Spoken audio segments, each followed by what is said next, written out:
Tuhan, ini doa kami di hadapan-Mu bahwa Engkaulah yang terbaik bagi kami. Engkau yang terutama dan pertama bagi kami. Kami mau belajar terus menjadikan Tuhan bagian terpenting dan fokus hidup kami. Terima kasih kesempatan kami bisa berkumpul kembali dalam ibadah siang hari ini. Semua karena anugerah dan kebaikan-Mu Tuhan. Sebentar kami mau diingatkan sedikit oleh firman-Mu, berbicaralah bagi kami, urapi kami semua. Terima kasih Tuhan. Kau Allah yang baik. Di dalam nama Tuhan Yesus kami sudah berdoa. Haleluya. Bersama setiap kita katakan amin. Amin. Silakan duduk kembali Bapak Ibu. Selamat siang. Bapak Ibu Saudara, terima kasih untuk kesempatannya untuk Pastor Andi, Pastor Lia, tim pastoral di Grow Center ini. Bapak Ibu Saudara dikasih Tuhan. Pada kesempatan ini izinkan saya untuk sharing sedikit mengenai Yesus Bapak Ibu. Karena tema yang diberikan dan tema bulan ini adalah bicara bagaimana kita mau mengenal Yesus lebih baik lagi. Kita mau mengenal Yesus lebih dalam lagi. Nah Bapak Ibu Saudara mungkin dan pasti kita sudah sering mendengar tentang Yesus sebagai anak Allah.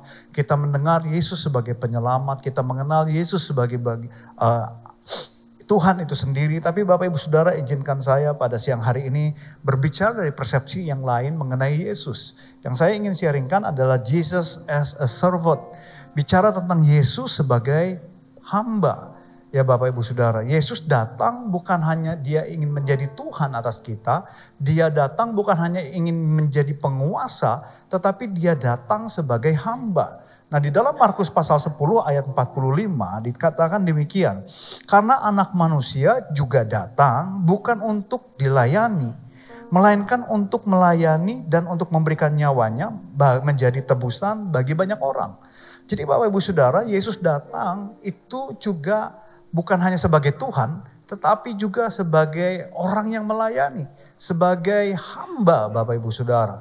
Nah oleh karena itu mungkin dalam beberapa waktu ke depan ini kita akan berbicara sedikit mengenai menjadi hamba. Ya Bapak Ibu Saudara, karena bagian dari kekristenan bukan hanya kemenangan. Bagian dari kekristenan bukan hanya sekedar kita bicara tentang mujizat, tapi bagian dari kekristenan adalah kita menjadi hamba. Bapak Ibu Saudara. Nah, di dalam Markus pasal 10 ayat 43 dan 44 juga Tuhan Yesus berkata demikian. Tidaklah demikian di antara kamu, barang siapa ingin menjadi besar di antara kamu, hendaklah ia menjadi pelayanmu. Dan barang siapa ingin menjadi terkemuka di antara kamu, hendaklah ia menjadi hamba untuk semuanya. Bapak Ibu Saudara, ada dua kata di sini yang menjadi sangat penting, yaitu yang pertama adalah pelayan dan yang kedua adalah hamba. Apa yang Yesus sampaikan berbeda dengan apa yang dunia sampaikan. Alkitab berkata kalau kita ingin menjadi besar, kita ingin menjadi terkemuka, kita harus menjadi pelayan dan hamba. Kalau orang di dunia, Bapak Ibu Saudara, cara pikir dunia untuk menjadi besar, kita harus jadi bos. Kita harus jadi yang menguasai segala sesuatunya, baru kita bisa menjadi besar. Tapi Alkitab mengajarkan sesuatu yang mungkin terbalik Bapak Ibu. Bahwa kalau kita ingin menjadi besar, kita harus menjadi hamba. Kalau kita ingin menjadi terkemuka, kita menjadi pelayan. Bapak Ibu saya percaya semua kita ingin menjadi besar. Yang mau menjadi besar katakan amin. Dan waktu kita mau menjadi besar, mari kita mulai belajar. Oh, kalau mau menjadi besar, kita harus jadi hamba. Sesuatu yang gak biasa, sesuatu yang memang agak sulit masuk di dalam konsep pada umumnya Bapak Ibu Saudara. Tapi inilah kekristenan. Oleh karena itu kita mau belajar. Ada 3 hal kalau kita bicara tentang menjadi hamba, menjadi pelayan Bapak Ibu Saudara. Yang pertama adalah kalau kita bicara tentang Tuhan Yesus datang untuk melayani. Yang pertama adalah hamba itu datang untuk melayani. Jadi Bapak Ibu Saudara semua ingin menjadi besar. Berarti kita semua mau belajar menjadi hamba. Kalau kita mau belajar menjadi hamba, yang pertama adalah hamba itu melayani. Nah ada sebuah kisah Bapak Ibu Saudara di dalam Alkitab. Di dalam Matius pasal 19, sebenarnya dimulai dari 18, 19, dan 20.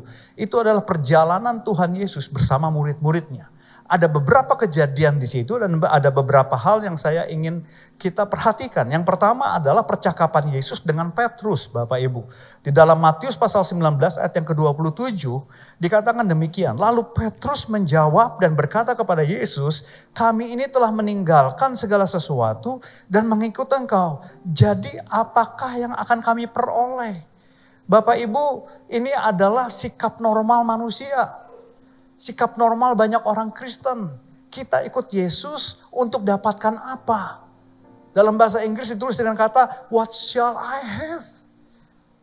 Kita ke gereja, kita melayani, kita memberi persembahan. Seringkali mindset kita adalah, what shall I have?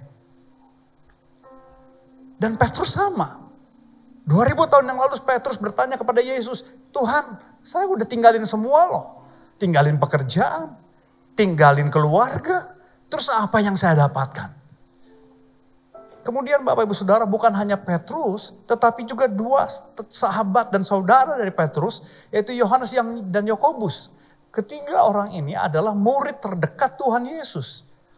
Yohanes dan Yakobus melalui ibunya, melalui mamahnya Bapak Ibu, menanyakan hal yang kurang lebih sama. Matius 20 ayat 21. Kata Yesus, apa yang kau kehendaki? Jawabnya, berilah perintah supaya kedua anakku ini, Yohanes dan Yakobus, boleh duduk kelak di dalam kerajaanmu, yang seorang di sebelah kananmu dan seorang lagi di sebelah kirimu. Bapak Ibu, Yohanes dan Yakobus pun menanyakan hal yang sebenarnya sama dengan Petrus. Tapi mereka menggunakan mamahnya. Mungkin kalau mama-mama, ibu-ibu yang minta Tuhan Yesus tersentuh, dikasih. Jadi lewat mamahnya, tolong ngomong dong, apa yang akan kami dapatkan? Bahkan gak tanggung-tanggung, minta jabatan Bapak Ibu. Banyak orang Kristen melayani Tuhan, banyak orang Kristen ke gereja, maaf. Prinsip kita adalah what shall I have? Apa yang kita dapatkan? Tapi Bapak Ibu Saudara, seluruh perjalanan 3 pasal ini ditutup dengan sebuah kejadian ketika Yesus ketemu orang buta. Dan ada satu pernyataan dari Tuhan Yesus yang ingin saya highlight Bapak Ibu di dalam Matius 20 ayat 32. Dikatakan demikian, lalu Yesus berhenti dan memanggil mereka. Lalu berkata, apa yang kamu kehendaki supaya aku perbuat bagimu? Di dalam beberapa terjemahan bahasa Inggris ditulis dengan kata, what I can do for you. Bapak Ibu, kalau kita mau menjadi hamba, belajar menjadi hamba. Hamba itu melayani. Namanya melayani bukan what shall I have. Namanya melayani what I can do for you. Apa yang dapat saya lakukan untuk Anda? Coba bayangkan Bapak Ibu kalau gereja punya prinsip ini, what I can do for you. Gereja akan menjadi dampak luar biasa. Sesama jemaat saling menolong satu dengan yang lain. Sesama jemaat saling mengutamakan satu dengan yang lain. Sesama pelayan Tuhan mengutamakan satu dengan yang lain. Karena prinsipnya adalah what I can do for you. Bukan what shall I have. Maaf Bapak Ibu, kadang-kadang di gereja urusan bangku aja bisa ribut. Setuju ya Bapak Ibu? Ya, di GC nggak ada. Di Bandung ke ujung sana banyak Bapak Ibu. Urusan bangku bisa ribut. Maaf, urusan parkir bisa ribut. Urusan nggak disalamin bisa ribut. Saya rasa di sini nggak ada. Tapi Bapak Ibu, itu kan realita yang kita hadapi. Saya di Bandung, saya juga mengembalakan Bapak Ibu. Kadang-kadang saya sampai tadi kita berdoa Bapak Ibu Saudara, hadirat Tuhan kuat turun begitu ya. Ketika kita menyembah, kadang-kadang selalu ada pertanyaan begini, Tuhan teh salah nggak sih pilih saya jadi gembala? Puyeng. Orang itu kan maunya nuntut, benar gak Bapak Ibu? 2 minggu yang lalu, dalam 1 hari, 1 minggu, Senin sampai Sabtu Bapak Ibu, saya itu punya 30 janji ketemuan orang. Awalnya saya bilang begini, Tuhan gak kira-kira sehari bisa 4-5 orang ini. Tapi udahlah, saya kan mau melayani. Dan Bapak Ibu Saudara, baru hari Rabu saya muntah Bapak Ibu Saudara. Ketika saya lihat jadwal saya, aduh ketemu orang lagi. Bapak Ibu, saya ini katanya setelah dites-tes itu saya itu agak introvert Bapak Ibu. Kalau saya ekstrovert itu karena saya belajar, oh kok jadi hamba Tuhan jangan terlalu dieman. Harus senyum, harus nyapa orang. Jadi saya di mana-mana nyapa. Kadang-kadang di mall ada orang senyum lagi aja Bapak Ibu. Kenal gak kenal, jemaat atau bukan jemaat, daripada orang tersinggung lebih baik dianggap orang gila daripada saya menyinggung orang lain. Bapak Ibu, akhirnya saya bilang ini, Tuhan saya gak kuat. Ini ketemu orang isinya gini, komplain semua. Komplain gereja begini. Komplain hidupnya begini. Komplain saya sebagai pemimpin begini. Saya bilang gini, Tuhan kalau boleh cabut nyawa saya di tengah-tengah ini. Bapak Ibu, tapi itu realita yang kita hadapi. Seringkali kita orang yang saya dapat apa waktu kita kejar, saya dapat apa. Yang muncul adalah keegoisan. Waktu ego itu muncul, ego ketemu ego, adanya berantem. Tersinggung, sirik satu dengan yang lain, iri satu dengan yang lain. Tapi sebenarnya Yesus datang ke dunia Bapak Ibu, ya dia menjadi penyelamat kita. Tapi dia menjadi teladan untuk menjadi seorang yang melayani. Yesus menjawab murid-muridnya yang minta, Tuhan saya minta jabatan, Tuhan saya dapat apa? Yesus jawab dengan, harusnya ini yang harus kamu lakukan. What I can do for you. Mari umat Tuhan, gereja Tuhan, hamba-hamba Tuhan semua kita yang melayani. Bagian apapun juga, kalau kita punya prinsip ini dalam pelayanan kita, dalam hidup kita, percayalah hal-hal yang baik akan datang kepada kita. Bahkan bagian kameramen, sound system kalau punya prinsip what I can do for you. Semua akan dilakukan dengan excellent. Semua akan dilakukan sebaik-baiknya karena tujuannya adalah membantu orang lain. Asyir akan melakukan tugasnya sebaik-baiknya. Semaksimal yang bisa. Karena tujuannya apa? What I can do for you. Yang pertama, hamba itu melayani. Bapak Ibu bisa lihat kanan kiri, mungkin ada keluarga kita atau siapapun. Bisa katakan, what I can do for you. Ya, jangan bilang, abis ini traktir saya makan. Nah. Bapak Ibu yang kedua, kalau kita bicara hamba, yang pertama hamba itu melayani, Yesus melayani. Yang kedua, kalau kita bicara hamba itu tidak lagi punya hak. Kenapa sih? Karena kata hamba di sini ditulis dengan huruf doulos yang artinya budak. Budak itu adalah sesosok manusia yang tidak lagi punya hak, Bapak Ibu. Seorang budak itu kalau sudah dibeli, dia tidak lagi punya hak. Dan ini harusnya menjadi bagian sikap hati kita. Bahwa kita orang-orang Kristen, ya Tuhan mau menjadikan kita pemenang. Tuhan mau angkat kita. Tuhan mau bawa kita naik, tidak turun, menjadi kepala, tidak menjadi ekor. Tapi orang-orang yang juga punya sikap hamba. Artinya tidak lagi punya hak. Yesus memberikan sebuah gambaran, contoh. Di dalam Filipi pasal 2 ayat 6 sampai 8 ditulis dengan jelas begini. Yang walaupun dalam rupa Allah tidak menganggap kesetaraan dengan Allah itu sebagai milik yang harus dipertahankan.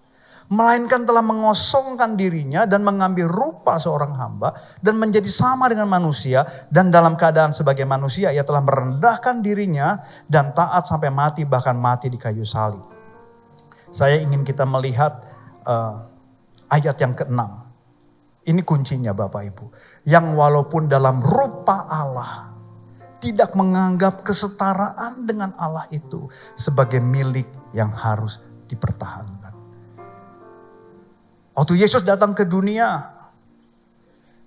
dia bukan hanya manusia, dia 100% Allah Bapak Ibu.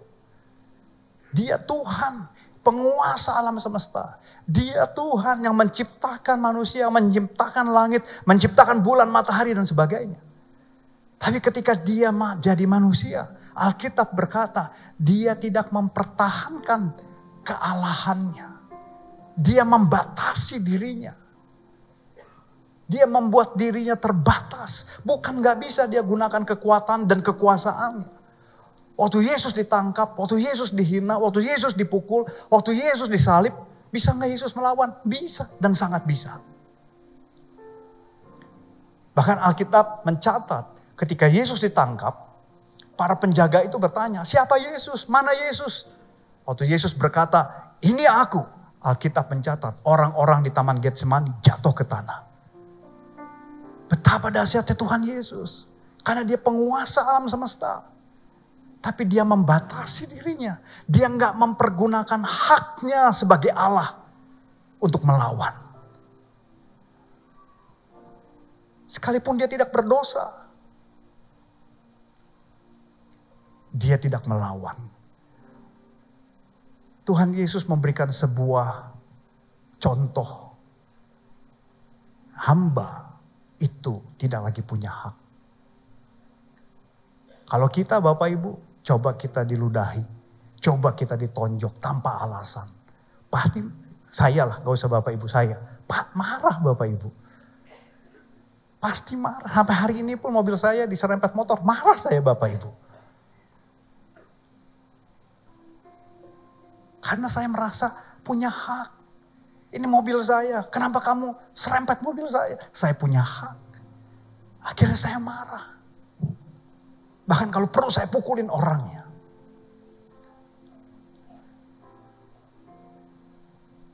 Kita seringkali masih merasa punya hak dalam hidup ini. Saya nggak salah Pak. Saya yang dijahatin kok. Kenapa saya harus ngampunin? Kenapa saya harus ikhlas? Tapi itulah hamba Bapak Ibu. Gak ada lagi hak. Sekitar 10 tahun yang lalu Bapak Ibu. Waktu itu gembala sidang. Almarhum Bapak Pendeta David Cakra itu masih ada ya Bapak Ibu. Dan suatu hari di bulan Desember kalau nggak salah, di awal Desember, ada telepon kepada saya dari sebuah tour and travel yang minta tolong saya untuk membawa rombongan ke Israel. Bapak Ibu, saya pernah ke Israel, beberapa kali saya ke Tanah Perjanjian, tapi saya nggak pernah bawa rombongan. Nah itu pertama kali ada tour and travel karena direkomendasikan oleh seorang hamba Tuhan yang lain. Mereka bilang, Pak boleh nggak Bapak bawa rombongan ke Tanah Perjanjian? Pas dilihat tanggalnya, wah kayaknya bisa. Cuman itu memang ada satu hari pertemuan pekerja atau MDPJ Rayon 2 di Bandung Bapak Ibu.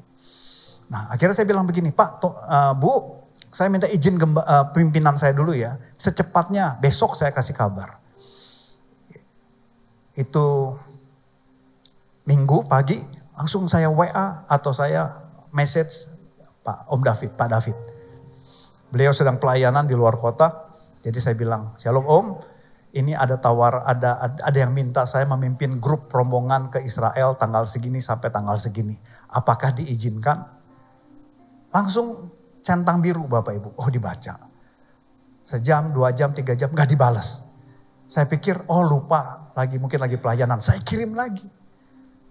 Kan namanya anak muda berharap diizinkan. Waktu itu saya masih berharap, wah ini kesempatan dong. Anak muda suruh bawa rombongan ke Israel. Masa saya gak diizinkan? Saya kirim WA kedua, dibaca, gak dibalas juga. Saya pikir lupa kayaknya. Saya tunggu sampai sore, malam gak dibalas. Saya telepon Bapak Ibu. Saya bilang, Shalom Om, maaf mengganggu. Tadi saya sudah WA. Apakah diizinkan saya membawa rombongan ke Israel? Om David bilang begini. Itu tanggalnya kan ada MDPJ ya, ada doa pengerja di Bandung. Ya benar Om, makanya saya minta izin. Dalam hati kan begini, puluhan tahun saya udah gak pernah izin doa pengerja, masa sekali gak boleh. Dan akhirnya Pak David benar jawab begini, oh gitu ya, ya udah terserah. Kata terserah itu artinya apa Bapak Ibu? Saya memutuskan, setuju ya? Setuju? Kata terserah itu kan artinya saya putuskan. Akhirnya terima kasih Om, saya tutup telepon saya. Saya langsung bilang gini, puji Tuhan diizinkan. Saya lapor, kabarin itu tour travel, mereka minta paspor saya, mereka urus paspor saya untuk bikin visa secepatnya karena waktunya sudah mepet. Hari Senin, hari Selasa Bapak Ibu, saya di kantor setelah doa pagi, saya ke ruang beliau, ke ruang Pak David, almarhum. Dan saya ingin ngucapin terima kasih lah begitu untuk kesempatannya. Jadi saya duduk, beliau sedang makan siang. Saya duduk, saya bilang, Om terima kasih kesempatannya. Saya sudah urus ini ke Israel, bla bla bla bla begitu. Beliau berhenti makan, terus beliau hanya bilang begini, Fandi coba kamu bayangkan. Om ini kan juga ada doa pengerja ya sama Pak Niko, MDPJ setiap Sabtu pertama awal bulan di Jakarta. Benar, saya bilang, iya Om. Coba kamu bayangkan, Om minta izin ke Pak Niko. Pak Niko saya izin mau bawa rombongan ke Israel. Menurut kamu Pak Niko izinin gak? Saya langsung otomatis jawab gini, enggak. Nah kenapa kamu minta izin ke saya? Kenapa kamu izin ke saya? Kalau kamu tahu Pak Niko gak ngizinin saya. Saya bingung Bapak Ibu. Kan ngomongnya terserah. Kenapa jawabnya begitu? Nah di situ saya benar-benar jadi jengkel, jadi kesel, jadi bingung. Ini gimana? Jadi saya tanya, jadi gimana Om, boleh atau enggak? Terserah, terserah lagi Bapak Ibu. Terserah. Saya pusing Bapak Ibu. Saya marah. Saya bilang, maaf ya, ini kan beliau sudah di surga Bapak Ibu ya. Jadi nanti dengar di surga saja. Di surga gak akan tersinggung Bapak Ibu. Tapi saya udah pernah ngomong sama beliau ketika beliau masih hidup. Jadi saya bilang gini, dalam hati saya bilang gini, gua punya pemimpin model gini bikin puyeng. Enggak, ya iya. Kayak begini kan repot, terus gimana dong? Akhirnya beliau ke WC Bapak Ibu, datang wakil gembala duduk. Terus saya curhat sama wakil gembala ini, saya bilang begini, Pak ini gini gimana? Saya harus gimana? Wakil gembala juga bingung, dia bilang, aduh saya juga bingung gimana ya. Jadi gak tahu bagaimana. Bapak Ibu beberapa menit saya bergumul, saya cuma diingatkan begini, tidak lagi punya hak. Tidak lagi punya hak. Saya punya hak gak untuk marah? Punya Bapak Ibu. Saya punya hak gak untuk tetap jalan? Punya. Karena jawabannya terserah kok. Akhirnya beliau keluar dari kamar mandi. Bapak Ibu, di situ saya memutuskan dengan kesal, dengan jengkel, dengan marah. Saya bilang gini, Om saya putuskan gak jadi.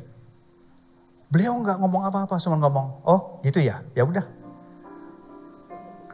Harusnya kan, oh gitu dong, bagus dong. Nanti Om tambahin mobilnya, tambahin apanya. Bapak Ibu, dia cuma nanya begini, udah diurus? Udah. Oh ya udah. Dalam hati Bapak Ibu saya WA itu ke Tour and Travel, marah mereka. Pak ini udah kami urus loh Pak. Kami udah bayar segala macam. Saya sampai bilang, Bu nanti saya ganti. Kalau memang sudah dibayar saya ganti. Kan dalam hati pengen gini dong, gembala ngomong dong. Nanti biayanya Om bantu ya. Gak ada Bapak Ibu. Udah aja. Bapak Ibu saya punya hak untuk marah gak? Untuk nuntut. Untuk bilang, Om gak boleh gitu dong, bisa gak? Bisa. Tapi waktu saya belajar bahwa seorang hamba tidak punya hak. Saya jengkel, saya marah iya. Tapi saya tahu, saya hamba. Di momentum itu saya belajar. Respon seorang hamba. Bapak Ibu dalam hidup ini kita gak pernah tahu apa yang terjadi dalam hidup kita, setuju ya? Kadang-kadang banyak hal yang tidak kita harapkan terjadi. Kita pengennya A, kok B sih? Kita pengennya yang baik kok yang jahat sih? Dan seringkali kita marah. Seringkali kita protes. Seringkali kita menuntut hak kita. Tapi siang hari ini yuk kita mulai belajar. Kita bisa marah. Kita bisa jengkel. Kita manusia. Tapi yuk responi dengan saya hamba. Dan saya tidak lagi punya hak. Sulit Bapak Ibu. Sakit rasanya. Tapi itu juga yang dialami Tuhan Yesus.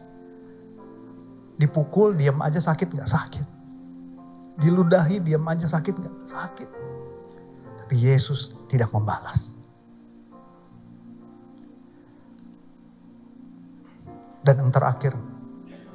Kalau bicara hamba. Artinya slave atau budak. Budak itu tidak punya hak. Yang kedua, arti kata budak atau doulos. Ditulis dalam bahasa Greek-nya adalah doulos. Adalah keset Bapak Ibu.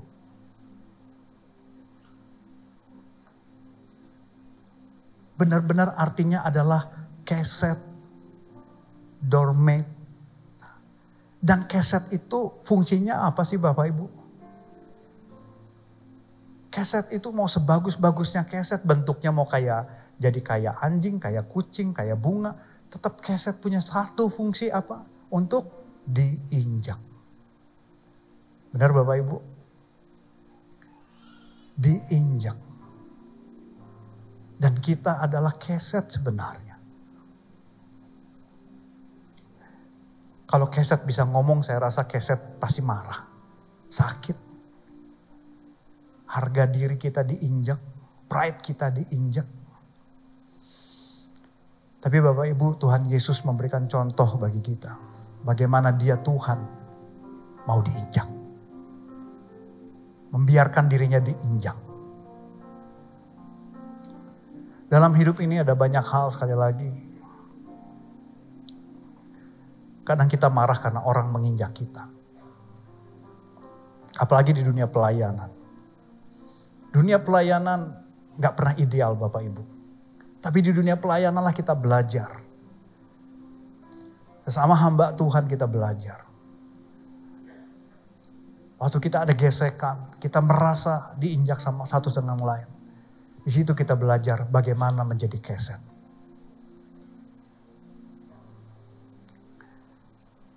Saya berharap kita semua mau belajar Bapak Ibu.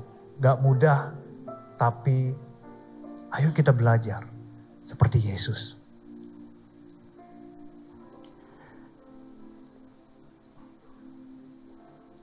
Waktu saya masih di youth Bapak Ibu Saudara, mungkin umur saya masih sangat 20 tahun yang lalu mungkin ini ya. Jadi saya itu punya anak binaan, ceritanya dulu namanya kalau zaman dulu tuh FA Youth ya Bapak Ibu, FA gitu, Family Altar Youth.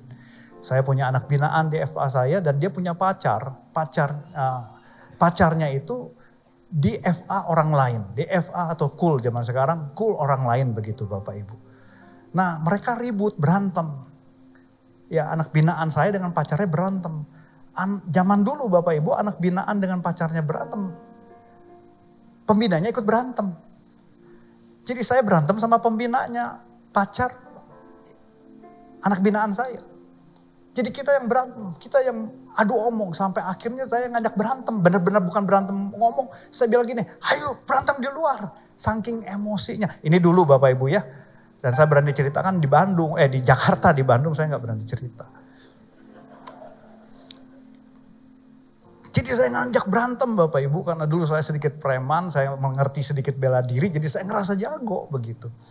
Akhirnya dipisah gak jadi berantem. Tapi hubungan kami gak pernah baik lah intinya begitu. Dan akhirnya dia udah gak di youth lagi. Saya juga sudah mulai pelayanannya berbeda. Sehingga kami gak pernah ketemu sama sekali. Sampai kurang lebih 7 tahun berikutnya Bapak Ibu. Saya sudah jadi worship leader di gereja. Dan suatu waktu saya ada di satu cabang mau pimpin pujian. Saya sudah di atas panggung Bapak Ibu. Saya sudah ngomong shalom kita mau mulai. Bapak Ibu Saudara ketika ngomong shalom, saya lihat orang yang pernah saya ajak berantem sekarang jadi diaken. Waduh saya kaget Bapak Ibu. Sesaat saya diam gak bisa ngomong. Pemusik udah deng, mancing-mancing supaya saya nyanyi. Saya gak bisa nyanyi. Karena saya mikir gini kalau saya nyanyi di belakang pasti ngomong, itu orang itu tuh lihat tuh. Dulu ngajak gua berantem. Jadi Bapak Ibu, saya bilang gini, apa yang bisa saya lakukan? Akhirnya saya memberanikan diri, saya taruh mic, saya turun. Bayangkan Bapak Ibu, gembala sudah duduk, jemaat sudah lihat, udah ada shalom. Saya taruh mic, saya turun. Malunya setengah mati. Tapi saya ke belakang, terus saya samperin orang itu. Saya bilang gini, namanya si A begitu ya. A, saya salamin terus saya bilang gini, sorry ya 7 tahun lalu saya pernah ngajak berantem. Bapak Ibu dia bengong, diem begitu ya. Saya bilang sorry ya. Terus dia bilang gini, kalau lu gak ngomong gue gak inget dah kalau kita pernah mau berantem. Jadi ya sudahlah. Tapi kan yang penting plong, benar gak Bapak Ibu? Saya naik lagi ke depan, baru saya shalom, baru bisa nyanyi-nyanyi begitu Bapak Ibu. Dan di situ saya belajar, sekali lagi saya ngomong begini bukan berarti saya paling hebat, saya sudah melewati, sudah expert, bukan Bapak Ibu. Tapi momen-momen itu pembelajaran bagi saya. bahwa yang namanya hamba itu kadang-kadang ya harus jadi keset Bapak Ibu. Ya kadang-kadang malu, bayangkan udah di depan, udah shalom. Taruh mic turun hanya untuk minta maaf Bapak Ibu. Tapi yuk kita belajar jadi orang-orang percaya yang lebih baik lagi ke depan. Amin. Ayat terakhir Bapak Ibu. Dan apa yang terjadi waktu Yesus menunjukkan dirinya sebagai hamba. Filipi 2 ayat 9-11. Itulah sebabnya Allah sangat meninggikan dia. Dan mengaruniakan kepadanya nama di atas segala nama. Supaya dalam nama Yesus bertekuk lutut segala yang ada di langit, yang ada di atas bumi, yang ada di bawah bumi. Dan segala lidah mengaku Yesus Kristus adalah Tuhan bagi kemuliaan Allah Bapa. Amin. Bapak Ibu, semua apa yang kita lakukan, kita mau belajar menjadi hamba. Kalau Yesus ditinggikan, percayalah, suatu hari pun kita akan ditinggikan dengan cara Tuhan. Kita nggak tahu kapan, kita nggak tahu bagaimana. Tapi saya percaya segala sesuatu yang kita lakukan bagi Tuhan tidak pernah sia-sia. Saya berdoa, hidup kita yang dibangun dengan kebenaran, dibangun dengan mindset yang benar, cara yang benar. Saya percaya akan berbuah yang benar dalam hidup kita. Yang setuju berikan tepuk tangan bagi Tuhan kita. Tuhan Yesus memberkati. Mari kita tundukkan kepala kita Bapak Ibu. Terima kasih anugerah kebaikan-Mu untuk apa yang sudah kami dengar. Tuhan meteraikan dalam hidup kami. Kami mau belajar lebih baik lagi. Kami mau membangun kehidupan kami lebih baik lagi. Dan kami percaya hari-hari kami ke depan menjadi hari-hari yang lebih baik lagi. Terima kasih ajar kami mengenal Yesus lebih dalam. Mengenal pribadi Yesus, karakter Yesus lebih dalam. Supaya kami pun bertumbuh menuju kesempurnaan seperti Yesus adalah sempurna. Terima kasih untuk semua anugerah-Mu. Di dalam nama Yesus kami berdoa. Haleluya. Amin.